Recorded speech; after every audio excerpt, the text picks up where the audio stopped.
तो स्वागत है आप सभी का हमारे YouTube चैनल तौहीद क्लासेस में। आज हम आपके लिए लाए हैं एक ऐसी समस्या का सॉल्यूशन जो आपको 9th, 10th, 11th और 12th क्लास में लगातार कंटिन्यू परेशान करता रहा और आने वाले समय में बीए वगैरह के अंदर जो भी ग्रामर का पोर्शन होता है उसके अंदर भी डायरेक्ट इनडायरेक्ट का पार्ट अब जोड़ दिया गया है। तो डायरेक्ट इनडायरेक्ट इंग्लिश ग्रामर का very very most important topic होता है। तो चलिए शुरू करते हैं हम डायरेक्ट स्पीच को इनडायरेक्ट स्पीच में किस प्रकार बदलते हैं। तो हम एक ही वीडियो के अंदर संपूर्ण डायरेक्ट स्पीच को इनडायरेक्ट स्पीच में बदलने के जितने भी नियम होते हैं उन नियमों को बहुत अच्छी प्रकार से समझेंगे। तो चलिए शुरू करते हैं। सबसे पहले हम डायरेक्ट स्पीच की परिभाषा जान लेते हैं। तो जो हमारा डायरेक्ट स्पीच होता है, डायरेक्ट स्पीच वक्ता द्वारा कही गई ज्यों के त्यों बात को प्रस्तुत करना डायरेक्ट स्पीच होता है और वक्ता द्वारा कही गई बात को अपने भावों में व्यक्त करना इनडायरेक्ट स्पीच कहलाता है। जो हमने डायरेक्ट स्पीच का एक एग्जाम्पल लिया है, आप देख सकते हो जो हमारा डायरेक्ट स्पीच का जो सेंटेंस है एग्जाम के अंदर आता है या हमें जो डायरेक्ट स्पीच का क्वेश्चन दिया जाता है वो अधिकांश इसी टाइप में होते हैं। जैसे हमारा एग्जाम्पल है यू सेड टू मी, ये हमारा डायरेक्ट स्पीच का वाक्य है। You said to me have you completed your homework. तो जो हमारा डायरेक्ट स्पीच होता है उसके दो पार्ट होते हैं। डायरेक्ट स्पीच के हमारे दो पार्ट होते हैं। पहला पार्ट होता है रिपोर्टिंग वर्ब, ये हमारा होगा इधर की साइड का ये वाला रिपोर्टिंग वर्ब, इसे हम बोल लेंगे रिपोर्टिंग वर्ब। और इन्वर्टेड कॉमा के अंदर का जो हमारा भाग होता है वो होता है रिपोर्टेड स्पीच। तो हमारी जो डायरेक्ट स्पीच होती है उसके दो पार्ट होते हैं, एक रिपोर्टिंग वर्ब और दूसरा रिपोर्टेड स्पीच। आप ये कह सकते हो कि जो भाग डायरेक्ट स्पीच का वह भाग जो इन्वर्टेड कॉमा के अंदर लिखा होता है वो रिपोर्टेड स्पीच, और जो इन्वर्टेड कॉमा से बाहर लिखा होता है वो होता है हमारा रिपोर्टिंग वर्ब। तो जब हम डायरेक्ट स्पीच को इनडायरेक्ट स्पीच में बदलते हैं तो उसके लिए हमें कुछ नियमों को फॉलो करना होता है। तो मैं सबसे पहले आपको डायरेक्ट स्पीच को इनडायरेक्ट स्पीच में बदलने के लिए एक रिपोर्टेड स्पीच के किन किन शब्दों के अंदर हम परिवर्तन करेंगे। हमारा उद्देश्य है आपको डायरेक्ट स्पीच की समस्या को पूर्ण रूप से खत्म करना। तो इसलिए हमने एक डायरेक्ट स्पीच को इनडायरेक्ट स्पीच में बदलने के लिए एक कड़ी से कड़ी जोड़कर एक फॉर्मूला तैयार किया है। तो चलिए देखते हैं हम। तो जब हम डायरेक्ट स्पीच को इनडायरेक्ट स्पीच के अंदर बदलेंगे तो सबसे पहले हमें परिवर्तन जो करने होंगे, तो यहाँ पे मैं लिखता हूँ डायरेक्ट स्पीच को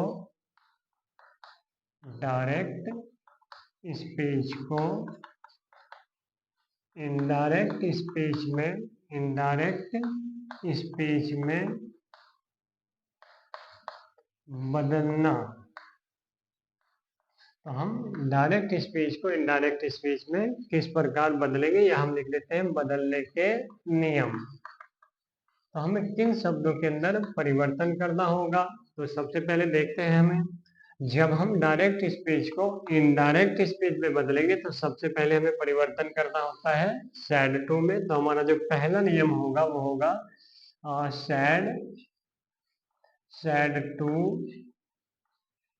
सेज या फिर सेज टू में परिवर्तन किस प्रकार करेंगे तो हम बाद में चर्चा करेंगे। सैड जब हम डायरेक्ट स्पीच को इनडायरेक्ट स्पीच में बदलते हैं तो सैड या सैड टू, सेज या सेज टू में परिवर्तन किस प्रकार करेंगे, अर्थात सैड या सैड टू के स्थान पर हम किन शब्दों का प्रयोग करेंगे। तो दूसरा हमारा नंबर है सेकंड, इन्वर्टेड कॉमा में परिवर्तन, यानी इन्वर्टेड कॉमा को हटाना। आप ये कह सकते हो कि जो हमारा इन्वर्टेड कॉमा होता है डायरेक्ट स्पीच का, जब हम डायरेक्ट स्पीच को इनडायरेक्ट स्पीच में बदलते हैं तो हमें इन्वर्टेड कॉमा को हटाना होता है। तो इन्वर्टेड कॉमा के स्थान पर हम इन्वर्टेड कॉमा को किस प्रकार हटाएंगे उसका नियम हम पढ़ेंगे। तीसरा रूल हम पढ़ेंगे प्रोनाउन के अंदर परिवर्तन। प्रोनाउन में परिवर्तन, यहाँ पे हम ध्यान रखेंगे कि जब हम किसी भी डायरेक्ट स्पीच के प्रोनाउंस के अंदर परिवर्तन करेंगे तो प्रोनाउन में परिवर्तन होगा केवल रिपोर्टेड स्पीच में। रिपोर्टेड स्पीच के अंदर ही हम परिवर्तन करेंगे, अर्थात इन्वर्टेड कॉमा के अंदर जो हमारा प्रोनाउन लिखा होता है, जैसे हमारा इस एग्जाम्पल के अंदर हमारा यू प्रोनाउन है और योर भी प्रोनाउन है, तो हम ये भी ज्ञात करेंगे कि जो इन्वर्टेड कॉमा के अंदर प्रोनाउन लिखे होते हैं उनके स्थान पर किन शब्दों का प्रयोग करते हैं। चौथा नंबर है हमारा, फोर्थ नंबर है हेल्पिंग वर्ब में परिवर्तन। हेल्पिंग वर्ब में परिवर्तन। और पांचवा हमारा नंबर होगा वर्ब में परिवर्तन। यानी हेल्पिंग वर्ब में परिवर्तन का मतलब है हमारा जो रिपोर्टेड स्पीच है, इस रिपोर्टेड स्पीच के अंदर आप देख सकते हो हेल्पिंग वर्ब है हैव, तो इस हैव के स्थान पर हम जब डायरेक्ट स्पीच को इनडायरेक्ट स्पीच में बदलेंगे तो हैव के स्थान पर इस शब्द का प्रयोग करेंगे।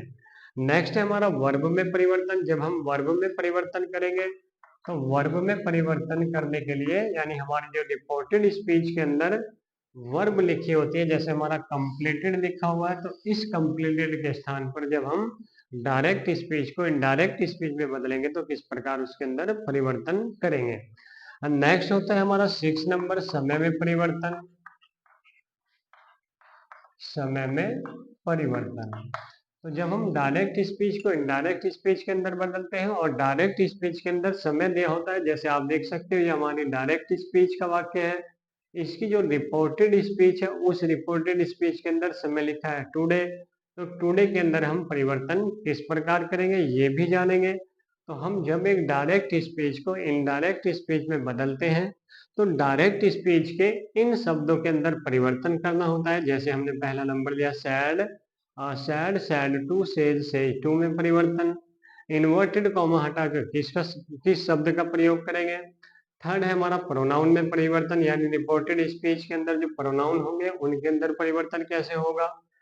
फोर्थ है हमारा हेल्पिंग वर्ब में परिवर्तन। फिफ्थ है हमारा वर्ब में परिवर्तन।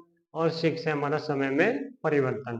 तो इस प्रकार हम डायरेक्ट स्पीच को इनडायरेक्ट स्पीच में बदलने के लिए इन 6 नियमों का या इन 6 रूल्स की हेल्प लेंगे और डायरेक्ट स्पीच को इनडायरेक्ट स्पीच में बड़े इजी तरीके से हम उसे चेंज करेंगे। चलिए देखते हैं हमारा जो फर्स्ट नंबर है सैड सैड टू और सेज टू में परिवर्तन हम किस प्रकार करेंगे और उनके स्थान पर किन शब्दों का प्रयोग करेंगे। Okay, said said to says to में परिवर्तन किस प्रकार करेंगे। तो हमें अभी जो 6 नियम लिखे उन नियमों में जो हमारा पहला रूल है या पहला जो नियम है वो है हमारा सैड सैड टू सेज या सेज टू में परिवर्तन किस प्रकार करते हैं। तो चलिए शुरू करते हैं।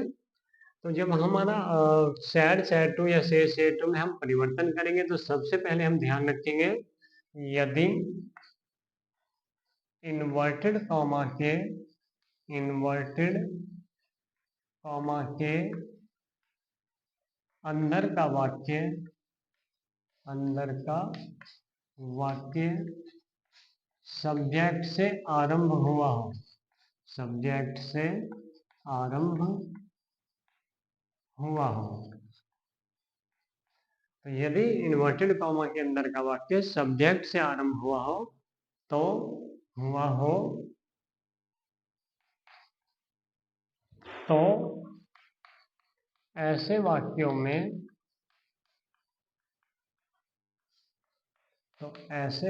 में सैड, यदि हमारा सैड है तो सैड को सैड ही रखेंगे, परिवर्तन नहीं करेंगे। यदि सैड ओनली सैड है तो सैड में कोई परिवर्तन नहीं होगा।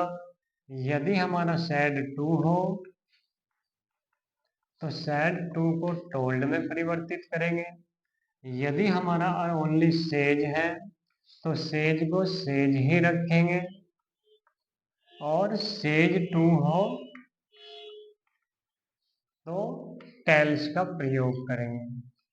तो जब हम रिपोर्टिंग वर्ब के सैड सैड टू सेज या सेज टू में परिवर्तन करेंगे तो सबसे पहले हम डायरेक्ट स्पीच के अंदर जो इन्वर्टेड कॉमा के अंदर वाक्य लिखा होता है उसके पहले शब्द की जांच करते हैं। यदि हमारा पहला शब्द सब्जेक्ट हो अर्थात he she it I we you they, या किसी व्यक्ति या वस्तु या स्थान का नाम हो तो वो वाक्य अफर्मेटिव होगा। और यदि हमारा वाक्य अफर्मेटिव होगा तो इस प्रकार के वाक्यों के अंदर सैड को सैड ही रखेंगे, सैड टू को टोल्ड में परिवर्तित करेंगे, सेज को सेज ही रखेंगे और सेज टू को टेल्स में परिवर्तित करेंगे, तथा इन्वर्टेड कॉमा हटाकर इन्वर्टेड कॉमा हटाकर दैट का प्रयोग करते हैं। तो ये टेंस होता है हमारा जब रिपोर्टेड स्पीच का टेंस अफर्मेटिव हो। अगर आप अफर्मेटिव ध्यान नहीं रखना चाहते तो आप ध्यान रख सकते हो, यदि हमारी जो रिपोर्टेड स्पीच है या इन्वर्टेड कॉमा के अंदर का जो सेंटेंस है वो सब्जेक्ट से आरंभ हुआ हो तो इस प्रकार के वाक्यों के अंदर सैड को सैड ही रखेंगे, सैड टू को टोल्ड में बदलेंगे, सेज को सेज रखेंगे और सेज टू को टेल्स में परिवर्तित करेंगे, तथा इन्वर्टेड कॉमा हटाकर दैट का प्रयोग करते हैं। तो यह हमारा पहला नियम। उसके बाद हमारा जो सेकंड पार्ट हमने लिया है वो है यदि इन्वर्टेड कॉमा के अंदर का वाक्य इन्वर्टेड कॉमा के अंदर का वाक्य यदि इन्वर्टेड कॉमा के अंदर का वाक्य हेल्पिंग वर्ब से आरंभ हो, हेल्पिंग वर्ब से आरंभ हो तो आप ध्यान रखेंगे यदि हमारी रिपोर्टेड स्पीच हेल्पिंग वर्ब से आरंभ हो, आप ये कह सकते हो यदि हमारा इन्वर्टेड कॉमा के जो अंदर का वाक्य है वो अगर हेल्पिंग वर्ब से आरंभ हुआ हो तो इस प्रकार के वाक्यों के अंदर हो तो इस प्रकार के वाक्यों के अंदर सैड, सैड टू, सेज और सेज टू, इन सभी को चाहे हमारा सैड है या सैड टू है, सेज है या सेज टू है, इन सभी को आस्क्ड या इंक्वायर्ड, तो या तो आस्क्ड लिखेंगे या इंक्वायर्ड लिखेंगे, तथा इन्वर्टेड कॉमा हटाकर इन्वर्टेड कॉमा हटाकर इफ का प्रयोग करते हैं। तो यहाँ पे ये ध्यान रखेंगे यदि हमारी रिपोर्टेड स्पीच जो हमारा बी रूल्स है वो है यदि इन्वर्टेड कॉमा के अंदर का वाक्य को हेल्पिंग वर्ब से आरंभ हुआ हो, यानी हमारा इन्वर्टेड कॉमा के अंदर का वाक्य हेल्पिंग वर्ब से आरंभ हुआ हो तो इस प्रकार के वाक्यों में said, said to, says, says to तथा आस्क्ड या इंक्वायर्ड में परिवर्तित करते हैं, तथा इन्वर्टेड कॉमा हटाकर इफ का प्रयोग करते हैं। आप यहाँ पे ये भी ध्यान रखेंगे यदि हमारे वाक्य के अंदर इन्वर्टेड कॉमा हमारे वाक्य के अंदर इफ का यूज पहले से हुआ हो तो हम इफ के स्थान पर वेदर का प्रयोग करते हैं। तो ध्यान रखेंगे इफ के स्थान पर वेदर का प्रयोग भी कर सकते हैं। तो नेक्स्ट है हमारा जो सी, यानी जो हमारा सी रूल्स है वो है यदि इन्वर्टेड कॉमा के अंदर का वाक्य इन्वर्टेड कॉमा के अंदर का वाक्य क्वेश्चन वर्ड, याद रखेंगे यदि हमारी रिपोर्टेड स्पीच का जो वाक्य है या आप कहो इन्वर्टेड कॉमा के अंदर का वाक्य किसी question word why, what, where, how इन शब्दों से आरंभ होगा, यानी क्वेश्चन वर्ड से अंदर का वाक्य क्वेश्चन वर्ड से आरंभ हो तो इस प्रकार के वाक्यों में said, said to, says, says to के स्थान पर इन सभी के स्थान पर आस्क्ड या इंक्वायर्ड का प्रयोग करते हैं। तो यदि हमारा रिपोर्टेड स्पीच का वाक्य इंट्रोगेटिव है, अब वो चाहे इंट्रोगेटिव फर्स्ट टाइप का हो, यानी इन्वर्टेड कॉमा के अंदर जो पहला शब्द है वो helping verb is, are, am, was, were, has, have, had, will, shall, can, could, would, should कुछ भी शब्द लिखा हो यानी हेल्पिंग वर्ब हो, तो हम said, said to, says, says to के स्थान पर आस्क्ड या इंक्वायर्ड का प्रयोग करेंगे। और यदि हमारा रिपोर्टेड स्पीच का वाक्य इंट्रोगेटिव का फर्स्ट टाइप है तो इन्वर्टेड कॉमा हटाकर इफ का प्रयोग करते हैं। और यदि सेकंड टाइप है यानी इन्वर्टेड कॉमा के अंदर का वाक्य क्वेश्चन वर्ड हो, आरंभ हो, तो इस प्रकार के वाक्यों में said, said to, says, says to के स्थान पर आस्क्ड या इंक्वायर्ड का प्रयोग करते हैं तथा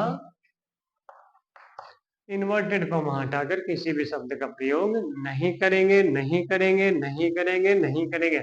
ध्यान रखेंगे यदि हमारी रिपोर्टेड स्पीच क्वेश्चन वर्ड से आरंभ हुई हो, व्हाई, हाउ, व्हाट इन शब्दों से शुरू हुई हो, तो इन्वर्टेड कॉमा की ओर हटाकर किसी भी शब्द का प्रयोग नहीं करेंगे, नहीं करेंगे, नहीं करेंगे। जो हमारा कंजक्शन का जो वर्क करेगा वो हमारा क्वेश्चन वर्ड ही कंजक्शन का वर्क करेगा, तो इन्वर्टेड कॉमा को हटा देते हैं, उसके स्थान पर किसी भी शब्द का प्रयोग नहीं करेंगे। नेक्स्ट है हमारा सी, नेक्स्ट है हमारा डी। यदि इन्वर्टेड कॉमा के अंदर का वाक्य, यदि इन्वर्टेड कॉमा के अंदर का वाक्य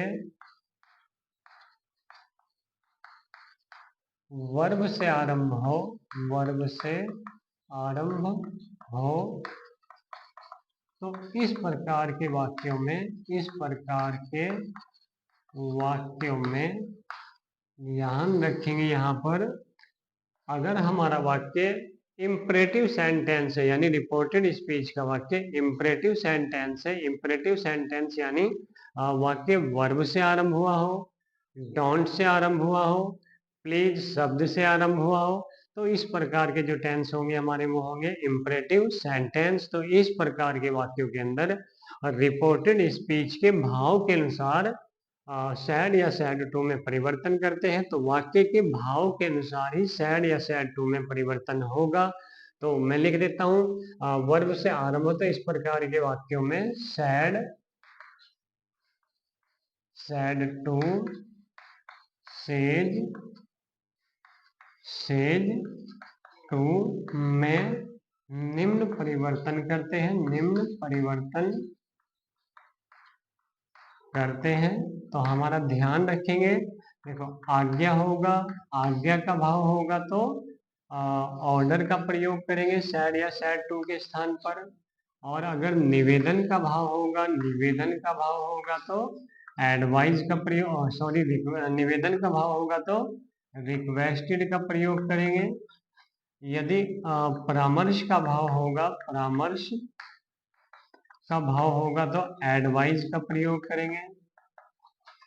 यदि किसी चीज से मना किया गया हो यानी वाक्य के अंदर डोंट शब्द का यूज हुआ हो, मना करना, इनकार करना, तो फॉर बैड का यूज करेंगे यानी डोंट वाले वाक्यों के अंदर फॉर बैड का यूज करेंगे। निवेदन के लिए प्लीज शब्द होगा, रिक्वेस्टेड का यूज करेंगे। और वाक्य के अंदर यदि निर्देश दिया गया होगा, निर्देश, तो कमांड का यूज करेंगे किसके स्थान पर, said, said to, says, says to के स्थान पर। यदि रिपोर्टेड स्पीच के वाक्य का भाव आज्ञा है तो ऑर्डर लिखेंगे इनके स्थान पर, निवेदन है तो रिक्वेस्टेड लिखेंगे, परामर्श है तो एडवाइस, मना करना है तो फॉरबैड, निर्देश है तो कमांड, चिल्लाना या गुस्सा करना, चिल्लाना तो उसके लिए शाउटेड, शाउटेड हो गया। उसके बाद हो गया हमारा गुस्सा करना, यदि हम कोई गुस्से में बात करेंगे तो एंग्रीड। तो इस प्रकार हम रिपोर्टेड स्पीच के अंदर जब रिपोर्टेड स्पीच हमारी इंपरेटिव सेंटेंस होगी तो सैड, सैड टू या से टू के स्थान पर वाक्य के भाव के अनुसार निम्न प्रकार से परिवर्तन करते हैं। आज्ञा के लिए ऑर्डर, निवेदन के लिए रिक्वेस्ट, परामर्श के लिए एडवाइस, मना करने के लिए फॉरवर्ड, निर्देश के लिए कमांड, चिल्लाने के लिए शाउटेड और गुस्सा करने के लिए एग्रीड। इस प्रकार के वाक्यों के अंदर इन्वर्टेड कॉमा हटाकर, इन्वर्टेड कॉमा हटाकर टू का प्रयोग करते हैं। तो ध्यान रखेंगे जब हमारा टेंस इंपरेटिव सेंटेंस होगा तो इन्वर्टेड कॉमा हटाकर टू का प्रयोग करते हैं और फॉर बैड के साथ टू का प्रयोग नहीं किया जाएगा। तो ये हो गया हमारा जो फर्स्ट टॉपिक था, सैड, सैड टू, सेज या सेज टू में परिवर्तन किस प्रकार करते हैं। उसके बाद जो हमारा सेकंड टॉपिक है वो है इन्वर्टेड कॉमा हटाना, वो हमने इसके अंदर साथ के साथ ले लिया। यानी हमारा जो ये फर्स्ट और सेकंड जो हमने रूल लिखा था, फर्स्ट रूल था हमारा said, said to, says to में परिवर्तन। दूसरा था हमारा वर्ब इन्वर्टेड कॉमा को हटाना। अब हमारा तीसरा है प्रोनाउन के अंदर परिवर्तन। तो देखते हैं हम प्रोनाउन में परिवर्तन किस प्रकार करते हैं। तो हमारा थर्ड टॉपिक है प्रोनाउन में परिवर्तन। तो जो हमारा तीसरा टॉपिक है वो है प्रोनाउन में परिवर्तन, यानी रिपोर्ट। ये हम ध्यान रखेंगे, यहाँ पे आप ध्यान रखोगे कि जब प्रोनाउन के अंदर परिवर्तन करेंगे तो केवल रिपोर्टेड स्पीच यानी इन्वर्टेड कॉमा के अंदर लिखी गई प्रोनाउन में ही केवल परिवर्तन किया जाएगा। इन्वर्टेड कॉमा से जो बाहर जो रिपोर्टिंग वर्ब है हमारी, उसके प्रोनाउन में कोई परिवर्तन नहीं होगा। तो ध्यान रखेंगे प्रोनाउन में जो परिवर्तन होगा वो केवल इन्वर्टेड कॉमा के अंदर अर्थात रिपोर्टेड स्पीच के टेंस के अंदर ही परिवर्तन होगा। तो जब हम परिवर्तन करेंगे तो ध्यान रखेंगे हमारा जो प्रोनाउन होता है वो तीन टाइप का होता है। एक होता है सब्जेक्ट, सब्जेक्टिव कह सकते हो, एक होता है ऑब्जेक्टिव और तीसरा होता है पजेसिव। तो यहाँ पे आप ध्यान रखेंगे यदि आप सब्जेक्ट के अंदर परिवर्तन करोगे तो आई के स्थान पर केवल सब्जेक्ट के स्थान से ही लिखा जाएगा। यानी जब आप आई को परिवर्तित करोगे तो आई वाली लाइन में से ही लिखा जाएगा, यानी इसी लाइन का यूज करेंगे। जब आप ऑब्जेक्ट की लाइन से कोई चेंज करोगे प्रोनाउन के अंदर, जैसे हम मान लेते हैं हिम के अंदर परिवर्तन करना है, तो हिम के स्थान पर इसी ऑब्जेक्ट वाले डब्बे से आप उसका यूज करोगे। और जब आप पजेसिव केस के अंदर, किसी भी पजेसिव केस के अंदर परिवर्तन, सपोज करो आप माई को चेंज करना चाहते हो, तो माई को चेंज करने के लिए केवल इसी लाइन के अक्षर का यूज किया जा सकता है, अदर लाइन का यूज हम नहीं करेंगे। तो यहाँ पे इस चीज को ध्यान रखेंगे। तो चलिए देखते हैं। हमारे जो प्रोनाउंस होते हैं वो तीन प्रकार के होते हैं, एक फर्स्ट पर्सन, एक सेकंड पर्सन और एक थर्ड पर्सन। जिस प्रकार संस्कृत के अंदर प्रथम पुरुष, मध्यम पुरुष और उत्तम पुरुष होते हैं, वैसे ही अंग्रेजी भाषा के अंदर फर्स्ट पर्सन, सेकंड पर्सन और थर्ड पर्सन होते हैं।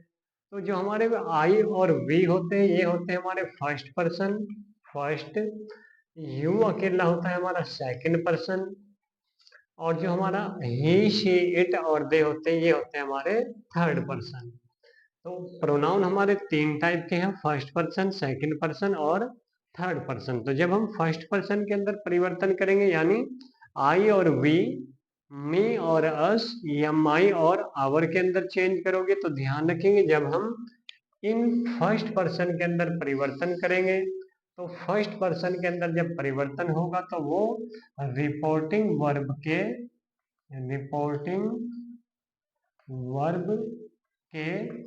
सब्जेक्ट के अनुसार।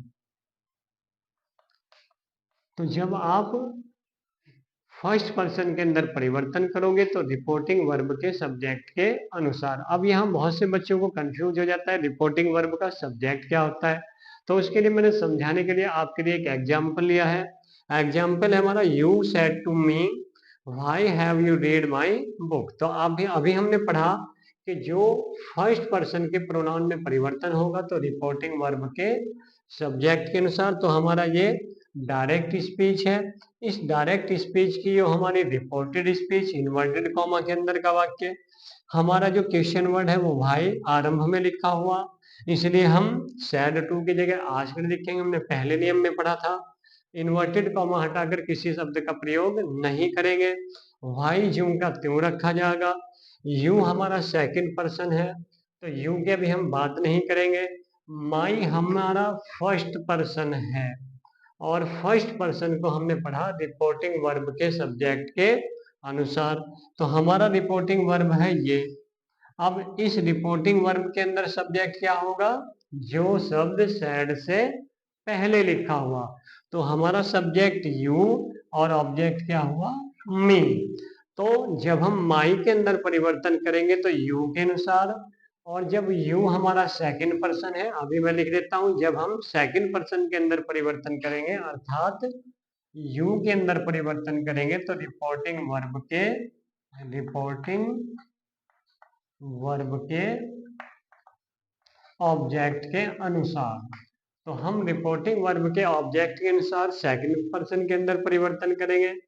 फर्स्ट पर्सन जो हमारा है आई, वी, मी, अस, माई और अवर के अंदर रिपोर्टिंग वर्ब के सब्जेक्ट के अनुसार, सेकंड पर्सन के अंदर रिपोर्टिंग वर्ब के ऑब्जेक्ट के अनुसार, और जो हमारा थर्ड पर्सन होता है उसके अंदर कोई परिवर्तन नहीं होगा। यानी अगर हमारी रिपोर्टेड स्पीच के अंदर थर्ड पर्सन होगा तो उस थर्ड पर्सन के अंदर कोई परिवर्तन नहीं करेंगे। जैसे हमने एग्जाम्पल लिया, ये हमारा you said to me reporting verb है, इन्वर्टेड कॉमा के अंदर लिखा हुआ वाक्य रिपोर्टेड स्पीच। जब हम प्रोनाउन के अंदर परिवर्तन करेंगे तो केवल रिपोर्टेड स्पीच अर्थात इन्वर्टेड कॉमा के अंदर जो प्रोनाउन लिखा होगा उस प्रोनाउन के अंदर परिवर्तन करेंगे। तो जो हमारा रिपोर्टेड स्पीच है उसके अंदर जो हमारा प्रोनाउन है यू और माई हमारा प्रोनाउन है। यू हमारा सेकंड पर्सन है, सेकंड पर्सन बदलेगा रिपोर्टिंग वर्ब के ऑब्जेक्ट के अनुसार। अब हमारा रिपोर्टिंग वर्ब ये है, इसका ऑब्जेक्ट मी है, तो यू के स्थान पर यू किसके अनुसार बदलेगा, मी के अनुसार। अब आप ये ध्यान रखेंगे यू हमारा सब्जेक्ट है, तो ये हमारा सब्जेक्ट है, तो यू किसके अनुसार बदलेगा, मी के अनुसार। तो आप यू के स्थान पर मी का प्रयोग नहीं करेंगे, नहीं करेंगे, यू के स्थान पर मी नहीं लिखेंगे, मी के अनुसार परिवर्तन होगा तो मी की जगह आई का प्रयोग करेंगे। जैसे हमारा जो माई शब्द है वो माई बदलेगा सब्जेक्ट के अनुसार, हमारा रिपोर्टिंग वर्ब है सब्जेक्ट यू, तो माई हमारा बदलेगा यू के अनुसार। अब माई यू के अनुसार, तो हमारा माई दिस और माई को बदलेंगे हम सब्जेक्ट के अनुसार यू के अनुसार, तो माई हमारा यू के अनुसार, लेकिन लिखेंगे योवर, तो माई के स्थान पर आ जाएगा हमारा योवर और यू के स्थान पर हमारा आ जाएगा आई। इस प्रकार हम रिपोर्टेड स्पीच के प्रोनाउन में परिवर्तन कर सकते हैं। उम्मीद करता हूं आपके समझ में अच्छे से आया होगा। हमारा जो अगला टॉपिक है वो था प्रोनाउन के अंदर परिवर्तन, हमने पढ़ लिया। उसके बाद है जो हमारा परिवर्तन है वो है वर्ब में परिवर्तन। जब हम वर्ब में परिवर्तन करेंगे तो आप एक छोटी सी बात याद रखेंगे, यदि हमारी रिपोर्टेड स्पीच, चलो मैं लिख देता हूं वर्ब में परिवर्तन,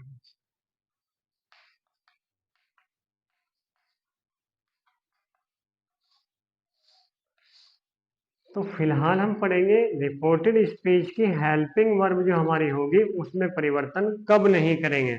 एक होता है परिवर्तन करना, एक होता है कब परिवर्तन नहीं होगा। तो रिपोर्टेड स्पीच की वर्ब में परिवर्तन भी होता भी है और नहीं भी होता। तो कब नहीं होता वो हम जान लेते हैं, वर्ब में परिवर्तन नहीं होगा। तो इसके लिए हमारे दो नियम है। नियम नंबर एक है हमारा, नियम नंबर एक, जब रिपोर्टिंग वर्ब में सेज टू या will say to will says to शब्द लिखे हों,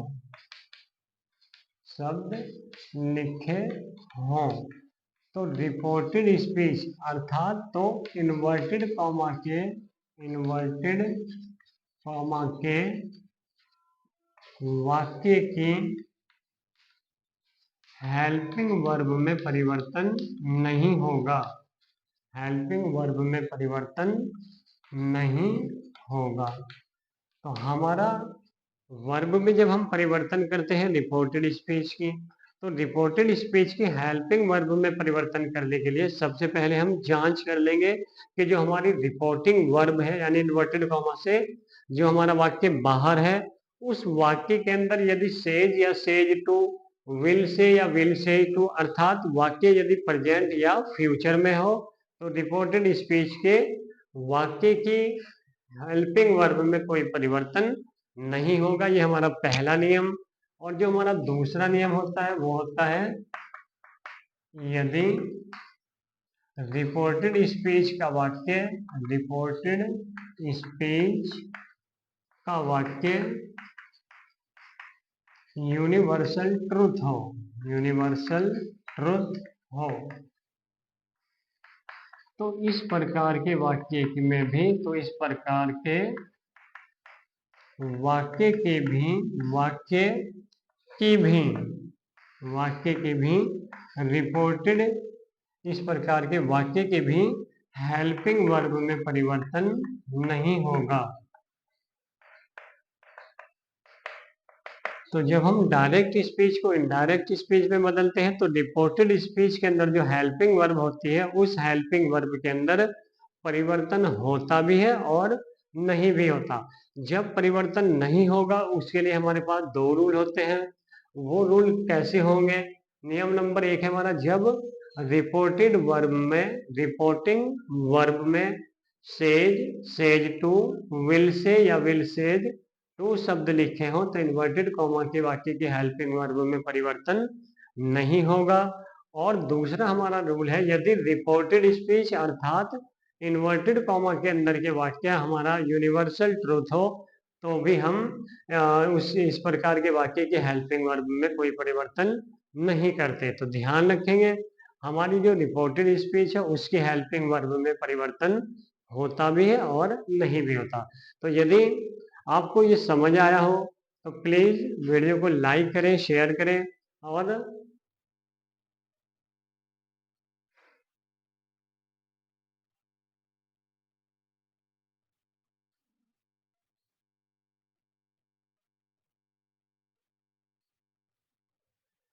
तो उसके बाद हम पढ़ेंगे हमारा जो चौथा टॉपिक है हेल्पिंग वर्ब में परिवर्तन, क्योंकि हमने यहाँ पढ़ा है वर्ब और हेल्पिंग वर्ब में परिवर्तन, वर्ब और हेल्पिंग वर्ब में परिवर्तन। तो हमारा जो चौथा टॉपिक होगा वो होगा हेल्पिंग वर्ब में परिवर्तन कब करेंगे। यहाँ पे हमने पढ़ा ये दो नियम, हेल्पिंग वर्ब में परिवर्तन कब नहीं होगा। और अब हम जानेंगे हमारा जो फोर्थ और फिफ्थ नंबर है वो था हेल्पिंग वर्ब और वर्ब में परिवर्तन। तो देखते हैं कि रिपोर्टेड स्पीच के हेल्पिंग वर्ब में परिवर्तन किस प्रकार किया जाता है। तो चलिए देख, हेल्पिंग वर्ब में परिवर्तन। हमारा जो चौथा और पांचवा टॉपिक था वो था हेल्पिंग वर्ब तथा वर्ब में परिवर्तन। तो यहाँ पे आप ध्यान रखोगे जब हम रिपोर्टेड स्पीच या कह सकते हो आप इन्वर्टेड कॉमा के अंदर की जो हमारी हेल्पिंग वर्ब या वर्ब होती है जब उसके अंदर परिवर्तन करेंगे तो ध्यान रखेंगे यदि इन्वर्टेड कॉमा के बाहर सैड या सैड टू लिखा हो, या आप ये कह सकते हो कि जो हमारी रिपोर्टिंग वर्ब है यदि वो रिपोर्टिंग वर्ब पास्ट टेंस में होगी, पास्ट टेंस की पहचान वाक्य के अंदर सैड या सैड टू। तो यानी जब हमारी रिपोर्टिंग वर्ब पास्ट टेंस में होती है, या आप कह सकते हो कि रिपोर्टिंग वर्ब में यदि सैड या सैड टू लिखा हो तभी हम उस वाक्य की हेल्पिंग वर्ब तथा वर्ब में परिवर्तन करेंगे। तो चलिए देखते हैं हम हेल्पिंग वर्ब तथा वर्ब में परिवर्तन किस प्रकार करते हैं। तो यदि हमारी डायरेक्ट स्पीच, जो हमारा डायरेक्ट स्पीच का जो सेंटेंस उस सेंटेंस की रिपोर्टेड स्पीच के अंदर वर्ब फर्स्ट आई हो, यानी कोई हेल्पिंग वर्ब न हो, कोई हेल्पिंग वर्ब न हो। तो यदि हमारी रिपोर्टेड स्पीच के अंदर कोई हेल्पिंग वर्ब नहीं है और उस वाक्य के अंदर वर्ब की फर्स्ट फॉर्म आई है तो जब हम डायरेक्ट स्पीच को इनडायरेक्ट स्पीच के अंदर परिवर्तित करेंगे तो वर्ब फर्स्ट को वर्ब सेकंड में कन्वर्ट कर देंगे। ध्यान रखेंगे यदि हमारी रिपोर्ट डायरेक्ट स्पीच के अंदर जो रिपोर्टेड स्पीच है, डायरेक्ट स्पीच की जो रिपोर्टेड स्पीच है उस वाक्य के अंदर कोई हेल्पिंग वर्ब नहीं है और उस वाक्य के अंदर वर्ब की फर्स्ट फॉर्म आई हो तो वर्ब फर्स्ट को वर्ब सेकंड में परिवर्तित कर देते हैं। नेक्स्ट हमारा यदि वाक्य के अंदर वर्ब सेकंड हो और कोई हेल्पिंग वर्ब न आई हो, कोई हेल्पिंग वर्ब न हो तो इस प्रकार के वाक्यों के अंदर जब वर्ब सेकंड का यूज होगा तो वर्ब सेकंड वाले वाक्य के अंदर हम इनडायरेक्ट स्पीच के अंदर हैड प्लस वर्ब थर्ड का प्रयोग करेंगे। यदि वर्ब फर्स्ट है तो केवल वर्ब सेकंड का यूज करोगे, उसके साथ किसी भी हेल्पिंग वर्ब का यूज नहीं करेंगे। यदि बिना किसी हेल्पिंग वर्ब के वर्ब थर्ड आई सेकंड आई हो तो वर्ब सेकंड के स्थान पर हम हैड प्लस वर्ब थर्ड का प्रयोग करते हैं। यदि वाक्य के अंदर डू या डज हो तो डू या डज के स्थान पर डिड का प्रयोग करते हैं। क्योंकि डू डज के साथ वर्ब फर्स्ट आती है तो इसलिए वर्ब फर्स्ट और डिड के साथ भी वर्ब फर्स्ट आती है। तो इस प्रकार के वाक्य में यानी जिन वाक्यों के अंदर डू या डज होगा उन वाक्यों की वर्ब के अंदर कोई परिवर्तन नहीं करेंगे। यदि वाक्य के अंदर डिड शब्द आया हो तो डिड के साथ आती है वर्ब फर्स्ट, तो जब हम डिड को परिवर्तित करेंगे तो डिड परिवर्तित होगा हैड। हैड के अंदर हैड के साथ यूज होती है वर्ब की थर्ड फॉर्म। उसके बाद हमारा आता है इजारम। यदि वाक्य के अंदर इजारम आया हो डायरेक्ट स्पीच के इन्वर्टेड कॉमा के अंदर यदि इजारम आया हो तो हमारा आंसर जब हम लिखेंगे तो इजारम के स्थान पर लिखेंगे वाजवर। क्योंकि इजारम के साथ भी वर्ब फर्स्ट में आईएनजी जुड़ता है और वाजवर के साथ भी वर्ब फर्स्ट में आईएनजी, इसलिए हम वर्ब के अंदर कोई परिवर्तन नहीं करेंगे। नेक्स्ट हमारा वाजवर। जब किसी भी वाक्य के अंदर यानी डायरेक्ट स्पीच के अंदर वाजवर का प्रयोग होगा तो वाजवर के स्थान पर हम लिखेंगे हैड बीन और वर्ब के अंदर कोई परिवर्तन नहीं करेंगे। नेक्स्ट है हमारा हैज या हैव। तो हैज या हैव को परिवर्तित करेंगे हैड के अंदर। विल का परिवर्तन होगा वुड के अंदर। शैल हो जाएगा शुड। कैन हो जाएगा कुड और हमारा मे हो जाएगा माइंड। तो इस प्रकार हम किसी भी रिपोर्टेड स्पीच की हेल्पिंग वर्ब में परिवर्तन कर सकते हैं। दोबारा से ध्यान रखेंगे, रिपोर्टेड स्पीच की हेल्पिंग वर्ब या वर्ब में परिवर्तन केवल तभी करेंगे यदि इन्वर्टेड कॉमा के बाहर सैड या सैड टू अर्थात रिपोर्टिंग वर्ब हमारी पास्ट टेंस के अंदर हो, तब हम हेल्पिंग वर्ब और वर्ब के अंदर परिवर्तन इस प्रकार कर सकते हैं। तो यहाँ पे ये भी ध्यान रखेंगे जिन हेल्पिंग वर्ब को हमने इस तालिका के अंदर शामिल किया है उनके अंदर परिवर्तन होगा और जिन हेल्पिंग वर्ब को हमने इस तालिका में शामिल नहीं किया उन वाक्यों के अंदर या उन हेल्पिंग वर्ब के अंदर कोई परिवर्तन नहीं होता। जैसे हमारा हैड, हैड हमने इस तालिका में शामिल नहीं किया तो हैड के अंदर कोई परिवर्तन नहीं होगा। कुड होगा तो कुड के अंदर कोई परिवर्तन नहीं होगा। वुड के अंदर परिवर्तन नहीं करेंगे। शुड के अंदर परिवर्तन नहीं करेंगे। तो उसके बाद जो हमारा 6 टॉपिक था वो था हमारा समय में परिवर्तन। तो याद रखेंगे हमारे 5 टॉपिक कंप्लीट होंगे। उसके बाद 6 टॉपिक है हमारा समय के अंदर परिवर्तन। तो 6 टॉपिक था हमारा समय में परिवर्तन। तो समय या निकटता, निकटता में परिवर्तन या कह लो स्थान परिवर्तन। तो समय के अंदर परिवर्तन और या फिर निकटता में परिवर्तन। जैसे हमारा शब्द होता है दिस, तो जब आप डायरेक्ट स्पीच को इनडायरेक्ट स्पीच में बदलोगे तो यदि डायरेक्ट स्पीच की रिपोर्टेड स्पीच के अंदर दिस शब्द आया हो तो दिस शब्द के स्थान पर लिखोगे दैट और दीज शब्द के स्थान पर लिखोगे दोज और कम के स्थान पर लिखोगे कम के स्थान पर लिखोगे गो। उसके बाद नाउ के स्थान पर लिखोगे आप देन। एगो के स्थान पर लिखोगे बिफोर। उसके बाद टुडे के स्थान पर लिखेंगे, टुडे के स्थान पर लिखेंगे दैट डे और हमारे यस्टरडे के स्थान पर लिखोगे यस्टरडे के स्थान पर लिखेंगे previous day, the previous day और टुमारो के स्थान पर लिखेंगे टुमारो के स्थान पर लिखेंगे next day, the next day, the. तो इस प्रकार हम समय या स्थान के अंदर भी परिवर्तन कर सकते हैं। ध्यान रखेंगे ये सभी परिवर्तन तभी होंगे जब हमारी रिपोर्टिंग वर्ब पास्ट टेंस में होगी, और यदि हमारी रिपोर्टिंग वर्ब पास्ट टेंस में भी हो परंतु रिपोर्टेड स्पीच का वाक्य यूनिवर्सल ट्रूथ हो, तो इस प्रकार के वाक्य की हेल्पिंग वर्ब में भी परिवर्तन नहीं करेंगे। उम्मीद है आपको अच्छे से समझ में आ गया होगा। तो इन सभी एग्जाम्पलों या जितने भी हमने रूल नियम्स पढ़े हैं, इन सभी नियमों को अच्छी प्रकार से समझने के लिए हम एग्जाम्पलों के द्वारा इन जो भी नियम हमने सीखे हैं इनको जस्टिफाई करते हैं या चेक कर लेंगे कि जितने हमने नियम पढ़े हैं उनसे हमें क्या लाभ हुआ है या हमने कितना कुछ सीखा है। तो चलिए देखते हैं एग्जाम्पल।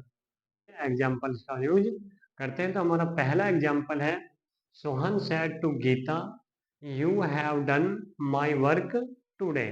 तो जो हमारा सेंटेंस है, अब एक चीज ध्यान रखेंगे, जब भी आप डायरेक्ट स्पीच को इनडायरेक्ट स्पीच में बदलेंगे तो सबसे पहले आपको देखना है इन्वर्टेड कॉमा के अंदर का पहला शब्द। तो जो पहला शब्द होगा उसी के आधार पर आप डायरेक्ट स्पीच को इनडायरेक्ट स्पीच में परिवर्तन कर सकते हैं। तो चलिए देखते हैं, हमारा जो पहला जो सेंटेंस है उस पहले सेंटेंस का जो पहला शब्द है वो है हमारा यू। यू यानी जो हमारा यू है वो है सब्जेक्ट। तो जब सब्जेक्ट होगा तो हमने रूल नंबर 1 में पढ़ा था कि यदि इन्वर्टेड कॉमा के अंदर का पहला शब्द सब्जेक्ट हो तो सैड सैड टू के स्थान पर टोल्ड का प्रयोग करते हैं। तो देखते हैं हमारा ये जो सैड टू है, इस सैड टू का क्योंकि हमारा रिपोर्टिंग वर्ब स्पीच का जो पहला शब्द है वो यू यानी सब्जेक्ट है, तो सैड टू के स्थान पर लिखेंगे, हमारा आंसर होगा सोहन।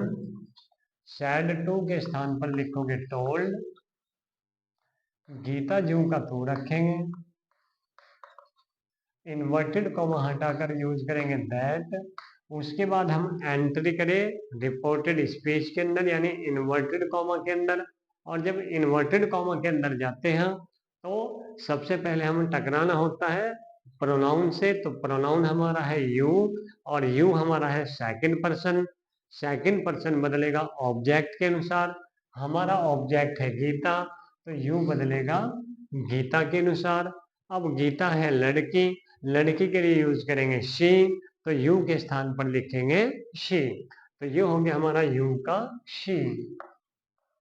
उसके बाद है हमारा हैव, क्योंकि हमारा सैड यानी पास्ट टेंस है तो हैव के स्थान पर लिखेंगे हम हैड, और डन यू का तो रहेगा क्योंकि हैड के साथ वर्ब थर्ड और हैव के साथ भी वर्ब थर्ड आते हैं, इसलिए हम वर्ब में कोई परिवर्तन नहीं करेंगे।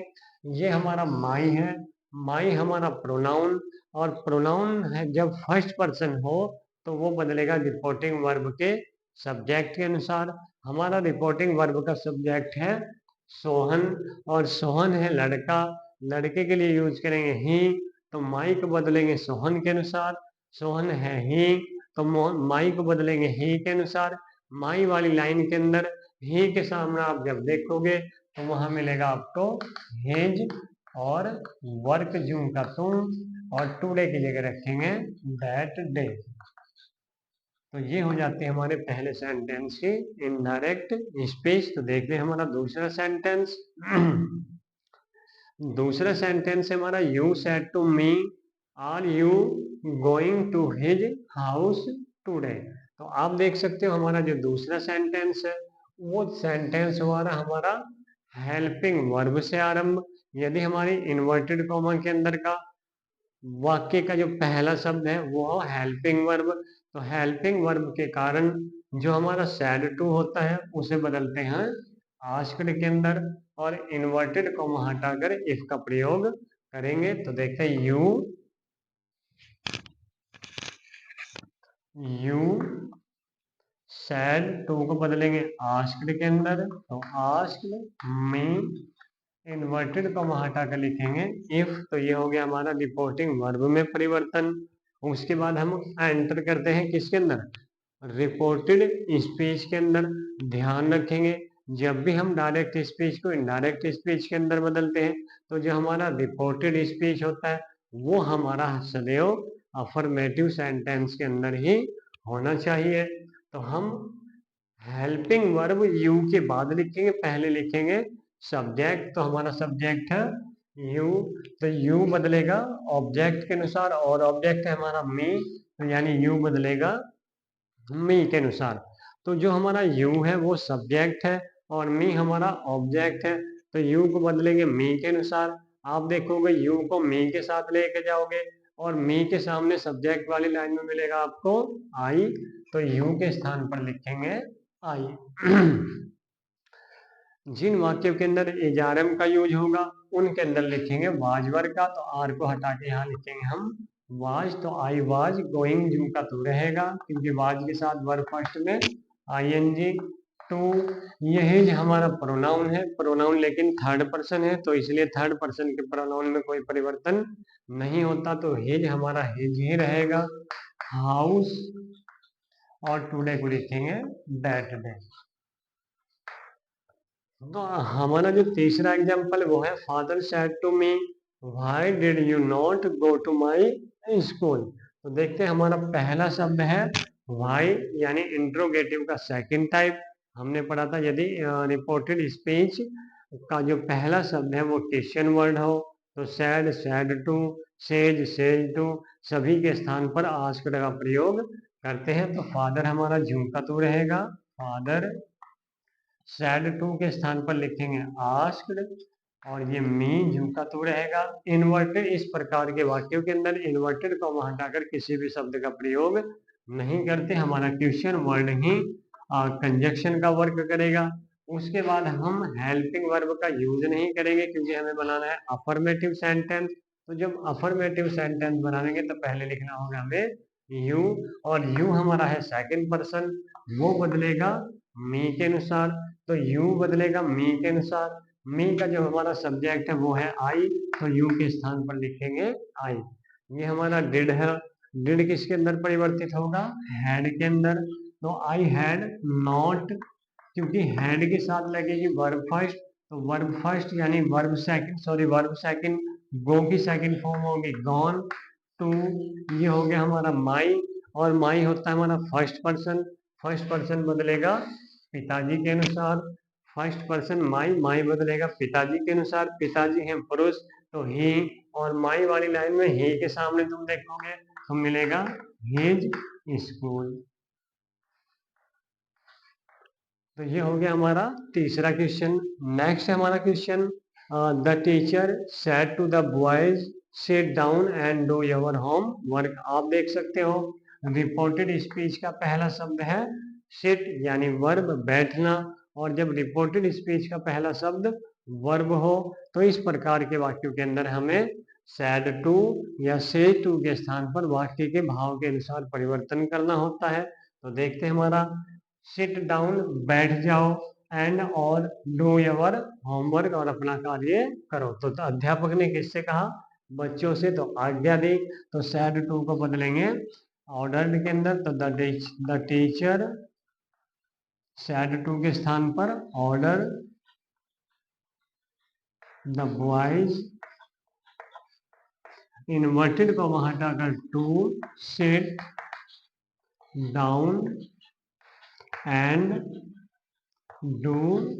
अब ये आ गया हमारा योवर यानी ऑब्जेक्ट और सेकंड पर्सन का प्रोनाउन, और प्रोनाउन के अंदर जब हम परिवर्तन करेंगे तो ये हमारा सेकंड पर्सन का प्रोनाउन है, सेकंड पर्सन का प्रोनाउन बदलेगा ऑब्जेक्ट के अनुसार।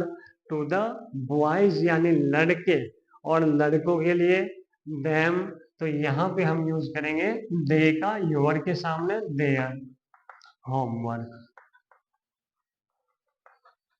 तो ये हो गया हमारा एग्जाम्पल। इस प्रकार हम पूरी डायरेक्ट इनडायरेक्ट को एक ही वीडियो के माध्यम से, हमने जो आपसे प्रॉमिस किया था कि हम एक ही वीडियो के अंदर आपको डायरेक्ट से इनडायरेक्ट कराएंगे।